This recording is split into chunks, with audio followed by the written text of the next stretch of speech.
Welcome back to my channel. I am Tater.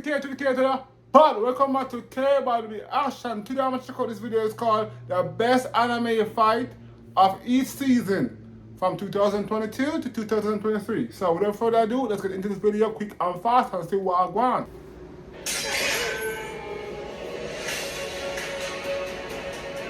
The past few years have been full of action-packed fights, and in this video I'll showcase some of my favourite ones. Let's do this season by season, so strap yourselves in and let's get going with the show.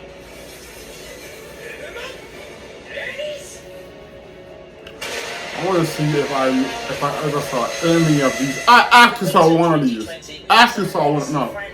If I don't see one of these, bro, I'm missing out. Counts as a legacy franchise as much, since I'm using the term with the context of the Fate universe as a whole. It did give us one of the best grand finales we could ever hope for. Babylonia has been a consistently great adaptation, many things considered, and the final battle wraps things up with a battle of epic proportions. Seeing all those noble phantasms and the tension-filled battle against Tiamat is a thing of beauty. It's also an extended sequence that takes place across multiple episodes, but time just flew by watching them. Oh, and the other legacy series I'm talking about, Railgun. Railgun is generally seen as the best anime in the Toaru universe, and with how Index 3 turned out not too long ago from Railgun T, that much is obvious. The showdown against Misaka at the climax of the first half is also a joy to watch. It's not quite as epic as the Tiamat battle, but it does get the job done really well, and as a bonus, there's a great job in playing and developing the relationship between Misaka and Thoma. Oh, and we get to see Gonha show off his power for the first time ever too.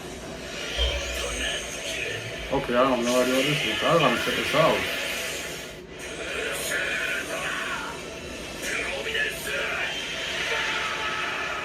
For spring 2020, we take to the world of Shonen as it was Endeavor's moment of glory. My Hero Academia fans certainly have fond memories of this. I still know what My Hero Academia.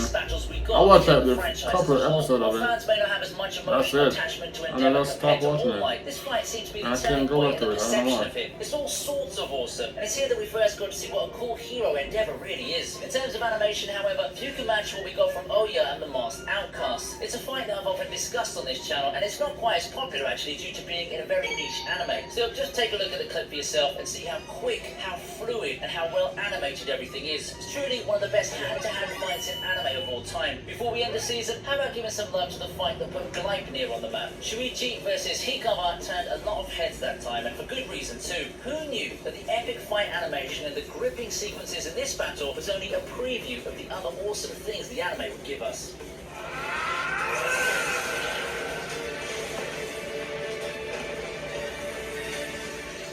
Summer 2020 had a lot of great sequels, but if we're looking at fights, especially in the aspect of crisp animation, there's no better place to go than China. It's in this season where we got a double header from both Fog Hill and White Cat Legend. There's not much I'd like to say here that I haven't already said before, but I will let the clips do the talking. Chinese anime is quickly catching up in terms of production quality. That much is undeniable. I mean, I'm still not convinced that they can break into the mainstream, but who knows what will happen in the next decade or so. It's a non-zero possibility after all, right? The season was also known at the time for God of High School. While the actual adaptation may leave a lot to be desired due to how they adapted the story at the breakneck speed they did, there's no doubt that the fights are top-notch. Jin had a lot of crazy awesome encounters there, but for the sake of this video, I'd like to give the fight against Jegal some love. For other honorable mentions, we have the shonen doubleheader of Zoro versus Killer, as well as Benimaru versus Shadows. We also have Kirito versus Gabriel, which I've really enjoyed, both as a fan of SAO and a guy who's a sucker for spirit bomb-like fighters. Fight help put a punctuation on what logically seem like the end of the storied franchise.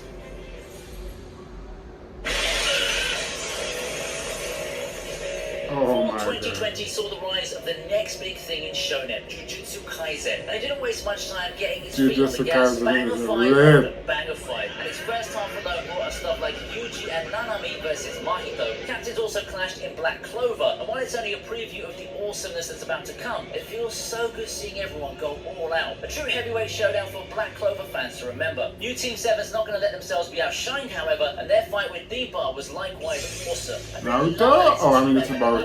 Meanwhile, Bell and Asterius added more in their storied rivalry, solidifying their status as pretty much equals in the field. And if you want something so amazing coming from a show that slipped under everyone's radar, Executioner versus Brawler from Akudama Drive could be your jam.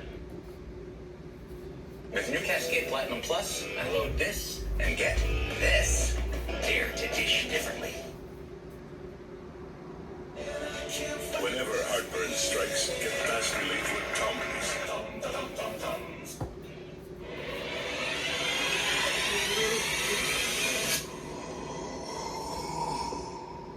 We then move on to the year 2021. With a new year comes new beginnings. Here Jujutsu Kaisen kept up with the huge momentum it built up from the previous year, giving us what I consider its best fight. Yuji and Todo versus Hanami is nothing short of insane. The animation is good, the emotional stakes are good, the actual flow of the battle is good as well. And while all eyes were on Jujutsu Kaisen at this time, I feel it's right to once again bridge to Black Clover, which gave us the epic Asta and Yami versus Dante fight. The Black Clover is on its last lit. legs at this time, but Right. it sure is going out with a I blaze got of a glory. good, I got Let's a not good forget actor this about season Clover too. that There's another kickstarted anime that I'll start AOT watching. final. And And while start. things have changed a lot for Attack on Titan over the years, one thing hasn't, and it's the ever-present This too. exciting battles that the show has to Titan. offer. Eren versus Warhammer Titan is truly a sight to see. Ali, To finish off, it may not be Ali. the flashiest fight the series has had, but I personally have a soft spot for Ram versus Roswell. The way that episode ended was just Denji excellent, and Nucleus. it gave some much-needed depth to two of ReZero's less prominent characters. Spring 2021 continues the trend of awesome fights with eye-popping animation. ReZero's second season may have ended its run, but Tappei Nagatsuki kept his fingerprints on the anime industry with Vivi. While not exactly a fight-centric show, in my opinion, Vivi does a great job of making it look so. Just take a look at how much effort they put on this Vivi and Yugo fight. And speaking of sci-fi titles that have rather complex themes, I bring you 86. It's a show that's all about ethics, politics and the like, but I have no doubt that the final confrontation between Shin and Rei had you in tears, especially when the musical masterpiece Avid hit during the closing moments. In terms of pure hype, however, this season's best fight goes to Naruto and Sasuke versus Jigen. Naruto fans have been waiting for this moment since forever, and it hits a lot harder to see both Naruto and Sasuke teaming up again after so long. And my joke that Boruto triples in quality when these legacy characters fight still holds true. Now, Naruto wasn't quite done yet, because summer 2021 is when we got this legendary fight versus Ishiki. This is a fight that Naruto fans should never miss out on. We got treated to Baryon mode and an emotional farewell to one of the most prominent and important characters in the series, all in our previous hero's bid for redemption. There's also some other good stuff coming from the world of shonen around this time. Villain versus villain battles are fun, especially when there's a lot of hype surrounding the two and their power levels. Shigaraki and Reed Destro made sure to hammer that point down. To talk about honorable mentions, however, we move on to Dragon Maid? Yes, indeed. Dragon Maid had that Doru versus Elma fight that gave the show a sudden but welcome edge. It feels so cool seeing the sheer destruction and intensity in a series that's generally light-hearted and comedic. Oh, and while Detective Is Already Dead has garnered quite the polarizing reception, I think everyone can agree that the first episode's fight sequence on the plane is the show's high point. Siesta's clash with Bat is a thing. I ain't gonna lie, somebody's telling me it look good. 2021 was a season of big hits too. Way more stacked than summer, I'd say. After all, it's got a new Demon Slayer season, and those people who missed the movie got treated to Oh another my take on God, Goku Demon versus Slayer, Akaza.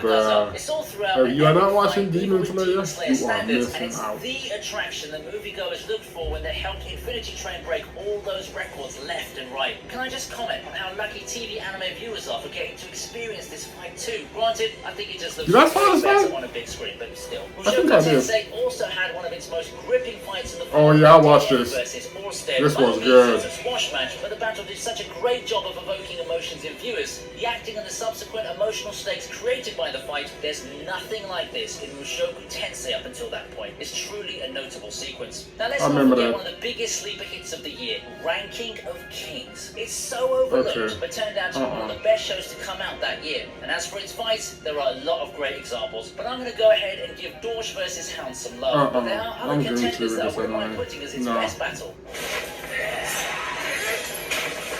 Right, move those number five. While Jujutsu Kaisen opened the previous year with an even better showing thanks to its momentum, it's Demon Slayer's turn this time round. The whole climax of the Oh, entertainment this fight, is something bruh. that I've shown much love for on this channel. And how could I not? It's supposedly something very long, but it never felt that way watching it due to how well it separates the long This battles freaking into battle, multiple bruh, segments, all was giving the good. characters different times to shine. The astounding animation qualities are given, but narratively and pacing-wise, Team Tengen versus the two Upper Moons also got the job done. Mikasa versus Color the Nick off This and is also Tonka. Oh something my to take God, note of. bruh. It's not too often that you get human versus human clashes in Attack on Titan, especially this early on. When they happen, the results are often good. On another note, Arifureta certainly stepped up its game for the second season. Hajime vs. Noid was a struggle for the protagonist, the first one in a while, and it's one of the more engaging battles the series had in its 2 seasons. And in the same vein as the Dragon Maid example a while ago, we have a light-hearted series making a 180 turn in terms of drama and intensity with Princess Connect's 2nd season. So much that the lead up to Pecorin vs. Kaiser Insight, basically the last 3 or so episodes of the show, had me staying up late at night waiting for raw spoilers and screenshots. Now that's how invested I was in this finale.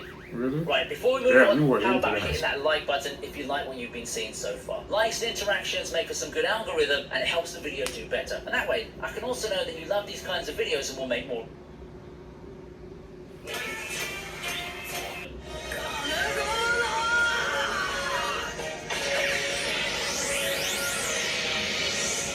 Stop!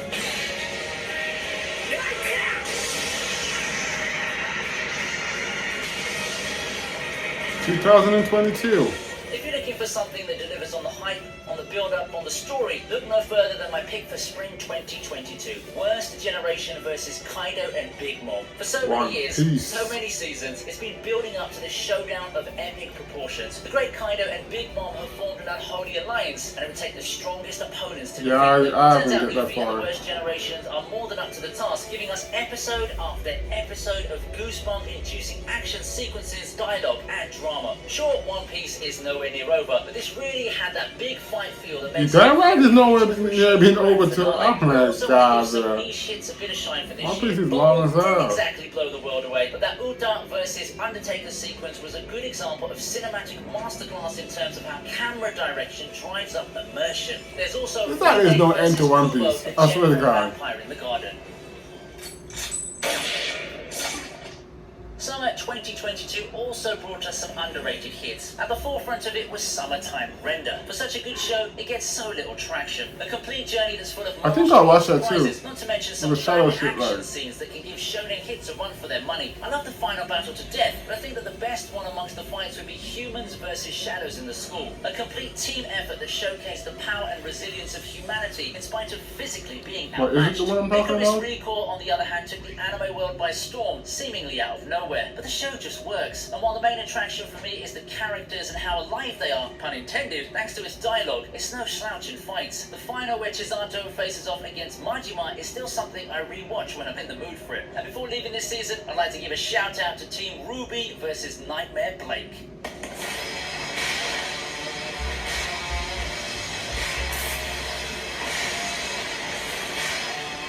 That's not enough epic battles for summer, 4 has you covered in a big way. Blockbuster Bleach made its return to much fanfare, and a lot of it has to do with the fights and overall. Oh yeah, I still haven't watched all of it. I watched some of it. There's no better example of that than Yamamoto versus Yuha, a hype battle breaking all the expectations and helped set the tone as to what kind of season 1000-Year Blood War will be for Bleach. Meanwhile, we got the whole League of Villains thing done for My Hero Academia at this point in time. It's time for the new and improved Shigaraki to show everyone what he's made of. A true terror incarnate this season, his fight against everyone is one of the best fights My Hero Academia has put out in the post-All Might era. This season also marked the debut of one of the most talked about action series, Chainsaw Man. For the most part, Chainsaw Man has lived up to the expectations, and its adaptations of its fights really brought in the much requested impact and violence. Denji vs. Katana Man is my highlight for the show so far. With new beginnings come heartbreaking farewells. Yeah, you know what I'm talking about, don't you? Pucci versus everyone in JoJo and Dimple versus Psycho Helmet are awesome fights in their own right, but knowing the context behind those and the implications they had for their franchises does tug on the heartstrings.